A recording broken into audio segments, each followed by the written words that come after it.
somehow, a car named after one of the most boring sports in the world has turned into one of the most entertaining, fun, and important cars in the history of the hatchback. The Volkswagen Golf.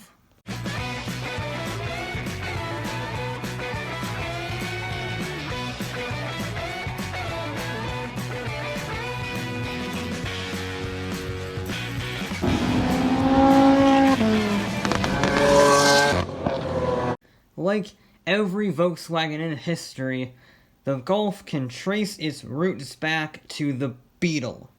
This one, in particular, the discontinuation of the Beetle, because they realized that as Volkswagen's market share shrunk more and more, the pre-World War II Volkswagen Beetle was in need of a replacement. And yes, studies were done as early as 1958 by Porsche, but nothing came out of it, and the Beetle trudged on till 1974, when it finally fell to Volkswagen's general director, Rudolf Leiting, to scrap all of those previous projects and the Beetle, and come with something radical. So he brought along Giorgetto Giario, who made the Sirocco from Ital Design, and designed a cheap front-wheel drive economy car, which meant that it used 1.1, 1.3 liter EA111 hand-me-down 4-cylinders, which made a whopping 50 horsepower, but they got 30 mpg. And since they were hand-me-down engines, the construction costs were cheap because they were just lying around. Which means the car was cheap. And it was a hatchback with a transverse front-wheel drive layout, which means it was spacious while compact. It was basically the original Mini, only 1974 and not 1961. It was actually very good. And over here it was called the Rabbit. Don't know why. I guess they thought that Golf was as boring as we thought it is. Regardless of where we are or what country we're in, we're just going to call it the Golf from now on, okay? Okay. Well, I could go on and on about how the Golf was Volkswagen's restart point that brought them out of the ashes of the original Beetle and into the position that they are currently in the automotive sector. Or I could talk about the GTI, which, believe it or not, was not the first fast Volkswagen, in air quotes. That honor goes to the Beetle GSR from 1973. It wasn't really fast, but it was a fast Beetle, relative speaking, and no one bought it. So when the proposal of fast Golf showed up, the higher-ups didn't think there would be enough sales. Luckily, press head Anton Conrad completely ignored them and assembled an 8-man skunkworks team to turn the Golf into a performance car. No, it would not be the first hot hatch. I think that honor goes to the Simca 1100 Ti, but it was the first mainstream hot hatch. It set the gold standard for what every hot hatch would be measured against. They added plastic fender flares to fit bigger tires, vented front disc brakes in 1973, a front lip spoiler, and the ride height was dropped by over half an inch, and to match the angry, gnarly exterior, the 1.6 liter 4-cylinder got a bigger compression ratio, making 108 horsepower. Sure, it's not a rocket ship, but it weighs just 1,800 pounds, and we all know the philosophy of no power plus no weight plus front-wheel drive hatchback equals brilliance. And when it launched in 1975, Volkswagen didn't think it would exceed 5,000 sales, but when it was finally retired in 1983, they had sold over 450,000 GTIs alone. 500,000 in under 10 years is insane for a sporty version of another car. The GTI was so good that, I mentioned it earlier, it is still the gold standard for every hot hatch ever made since. It doesn't matter if we're talking about a Focus or a Renault or a Mercedes AMG.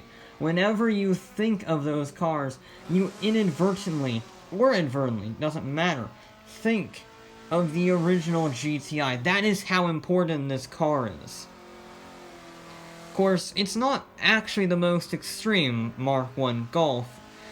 No, that honor would go to the tuning shop Arts, who managed to somehow shoehorn in a Porsche 928 V8 smack dab in the middle, sending 305 horsepower to the rear wheels. And if I know anything about the Renault 5 Turbo and its 4-cylinder rear-wheel drive layout of terror, that car must be murderous. I have never thought of owning one. There's only 2 in the world. I've never thought about driving one. But I can imagine it's quite terrifying. One thing that wasn't terrifying was the Mark II Golf in 1983. The whole car was actually a little bit bigger, adding 260 pounds, but it served a good purpose. It meant there was more storage space on the interior, and you could have more legroom, which is always good in a tiny little hatchback. Yeah, it still had the 3-door and 5-door versions, as per usual for the previous generation and all subsequent generations of Golf, but they also added a 4-wheel drive crossover version called the Country, which was so far ahead of its time they didn't sell anything. But don't worry, the rest of the Mark II lineup sold very, very well. 6.4 million units well. And the GTI helped out with that, with a new 1.8-liter engine making 130 horsepower. So sure, it was heavier, but it had more power and it had slightly better suspension as the times evolved, as every proper generation of a car should evolve. But Volkswagen was dabbling in a little bit more extreme stuff, and a sort of flavor for what the super hot hatch would eventually become. It was a homologation special with box flares, all-wheel drive, and a supercharger making 160 horsepower. It was called the Rally! And there was an even rarer version called the Limited, which could do 0 to 60 in 6.4 seconds in the 1980s. That is only 2 seconds slower than a Ferrari F40. It was the fastest Golf in the world until 2003, and it was designed for WRC homologation that Volkswagen never fulfilled on. Yeah, they decided that that rallying effort wasn't really worth their time, and they scrapped the project after just 71 units.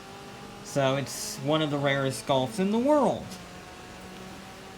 The Mark III was not one of the rarest Golfs in the world, shall we say. In fact, it was one of the most popular Golfs in any generation ever.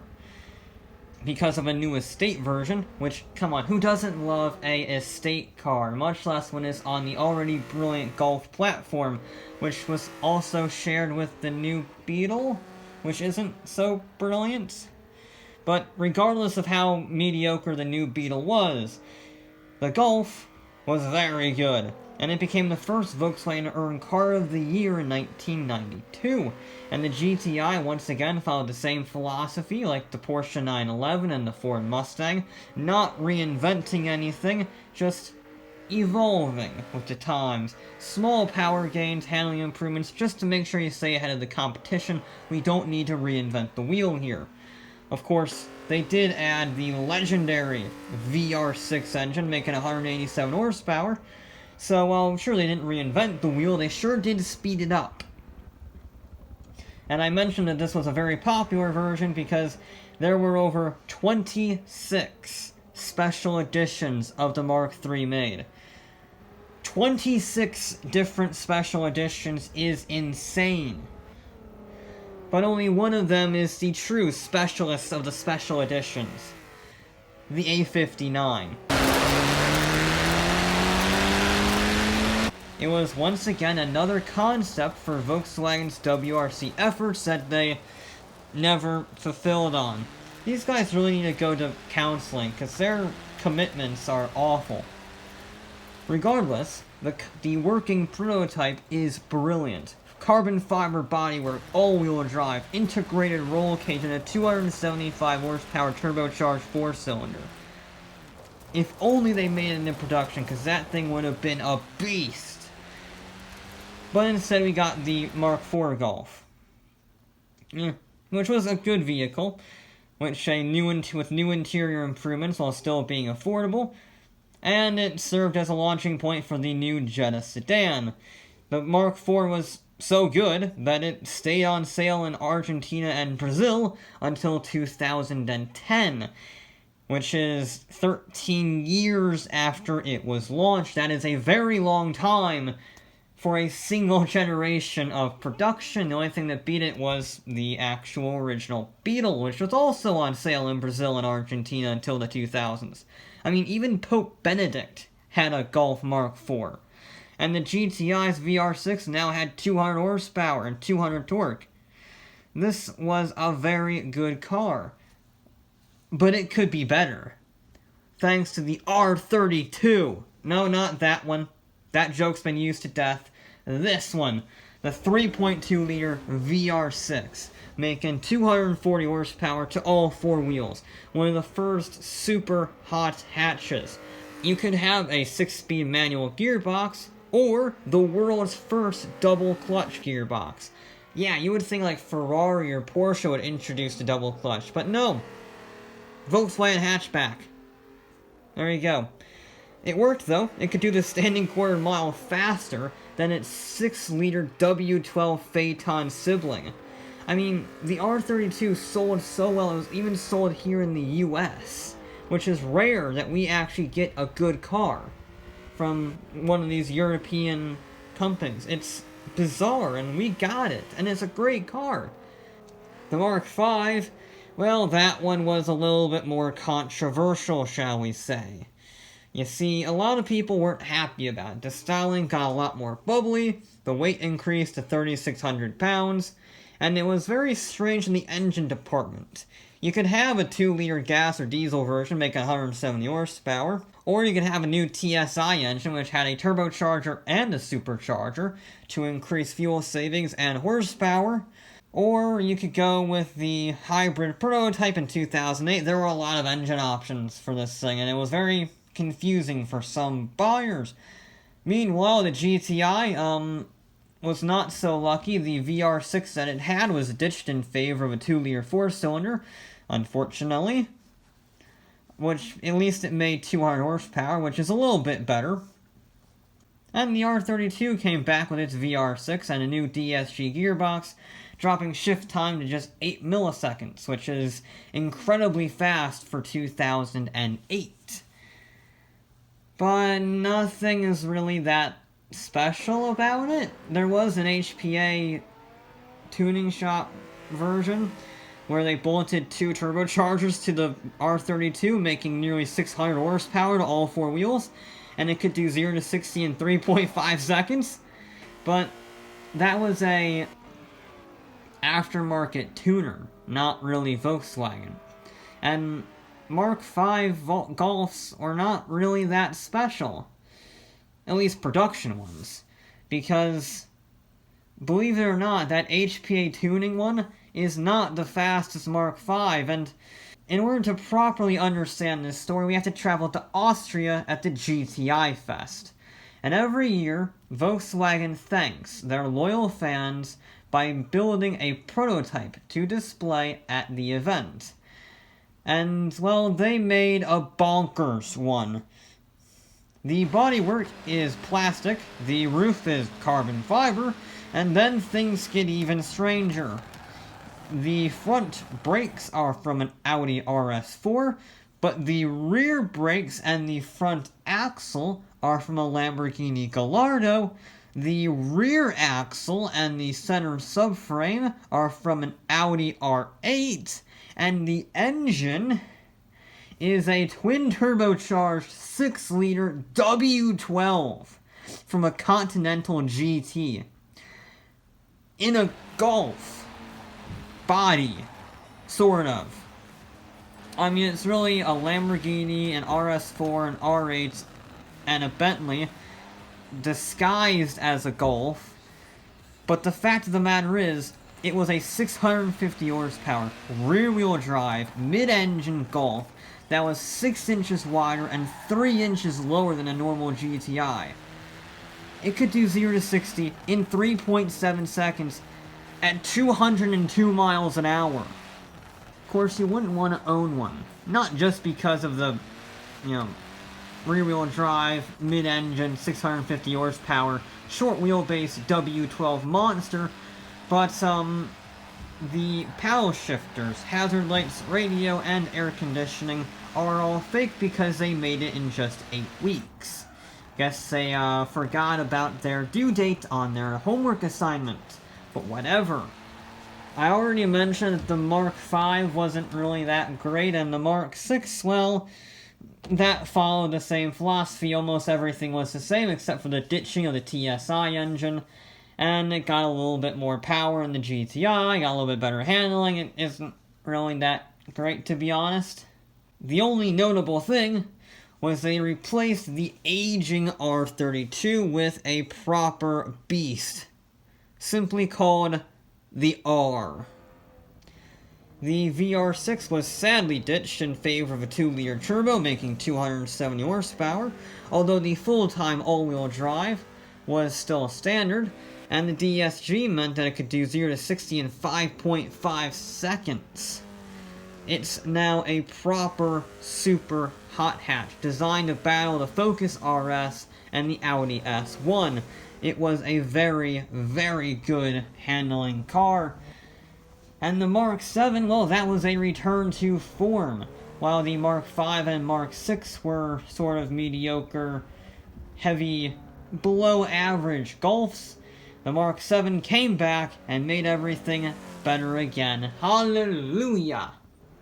The weight was dropped to 3,300 pounds while increasing cabin and trunk space. New safety features like adaptive cruise control, traffic sign recognition, and even driver fatigue detection were added. There were a whole host of new versions like the Sports Van, the Sports Wagon, and the All-Track. They finally, legitimately, launched a hybrid GTE model that got 157 miles to the gallon. And there was an all-electric version in 2014 that had 190 miles of range. This car is to the Golf what the Golf was to the hatchback. It was brilliant. The GTI got new upgraded brakes and a new differential that uses electro-hydraulic plate couplers to reduce torque steer, which means you don't get one tire fires around a corner.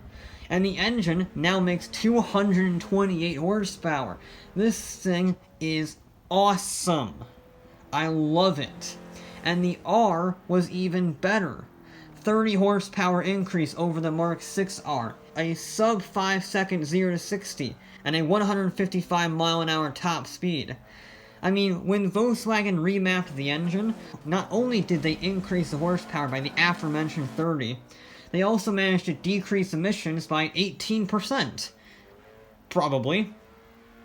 But most importantly of all, they added a Golf R Estate. Yes! Just when the estate cars couldn't get any better, they make a freaking Golf R version. Yes, please. But as great as the R Estate was, the best Golf is the one that we never got. It was called the R400, and I'm gonna set the stage. At this point in time, Volkswagen Group is at the top of the motorsport game. Audi and Porsche have dominated Le Mans every year but once, the entire century. The Polo had just won the World Rally Championship 4 times in a row, and the Touareg has just won the Dakar. And with the up-and-coming Focus RS in the pipeline, Volkswagen confirmed a 400 horsepower all-wheel drive version of the Golf R that was set to destroy all super hot hatches to come. And then Dieselgate hit. And with a massive scandal, not only costing them tens of billions of dollars and ruining their global reputation, they had to try and save as much face as they could, which means that all motorsports was ended. And the R400 was binned along with every other performance version except the GTI. Wow. I'm gonna say this again, just in case your elementary school teacher forgot to tell you this, but cheaters never prosper. Yeah, this was a bit of a dark time, to be honest, for Volkswagen in general, especially the Golf, with the R400 being canned and reaching dangerous levels of nearly canceling the R and the GTI. But there was one surprisingly shining light. Sony, of all people, when they requested that Volkswagen build a special one-off Golf prototype to celebrate 15 years of Gran Turismo. They called it the Gti Roadster. The bodywork and chassis were made of carbon fiber. The engine was a Touareg 3-liter V6 that was tuned up to make 500 horsepower. The 7-speed gearbox allowed a 0 to 60 time of 3.6 seconds and a top speed of 191. And did I mention the looks? It's a goddamn speedster that looks like it could cut you in half if it ran into you. Pedestrian safety be damned, which is why it's only a prototype you can drive in Gran Turismo. God damn it. Which brings me to the Mark 8. Which was released last year to the world. And right now it's only available as a 5-door, but the bodywork is more aggressive to drop the drag coefficient and make it look more angry and in with the times. And a semi-autonomous driving mode was added that apparently works up to 130 miles an hour if you're wanting to be lazy on the Autobahn, I suppose. There weren't a whole lot of new changes apart from the e-Golf, which was ditched after just one generation in favor of the, yeah. But the GTI now makes 240 horsepower and 273 torque. It's the fastest GTI ever, and the first one to drop the 0 to 60 to under 6 seconds.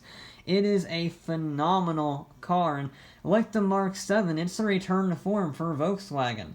Coming out of the ashes of Dieselgate, they were in a rough shape, but this thing shows that they might still have a few tricks under their skin. And the R is another very impressive thing. It's the closest that we've gotten to the R400 in years. Power is now over 300. There's torque vectoring all-wheel drive with a 6-speed manual and a new active differential. And in the spirit of copying Mercedes, who copied Ford, there is a brand new drift mode for the more inclined driver, shall we say. And there's also a Nürburgring mode, which helps the Mark 8 be 17 seconds a lap faster around the Nürburgring than the previous generation. You can say what you want about Volkswagen's current state now and how they might have permanently damaged their reputation forever and cost themselves years worth of financial returns in terms of government fines around the globe, but you can't deny that the Golf has been a shining light for almost the entire company's recent history. It's one of the most important hatchbacks ever made, not just reinvigorating the Volkswagen Group as a sales sensation, but single-handedly kickstarting the hot hatch into life. And I still will always say the hot hatch is my favorite type of car in the world. I would much rather have a hot hatch on a daily basis than any supercar or muscle car or anything like that. And you can thank the Golf for that. The GTI literally changed the automotive landscape forever, and we can't forget that.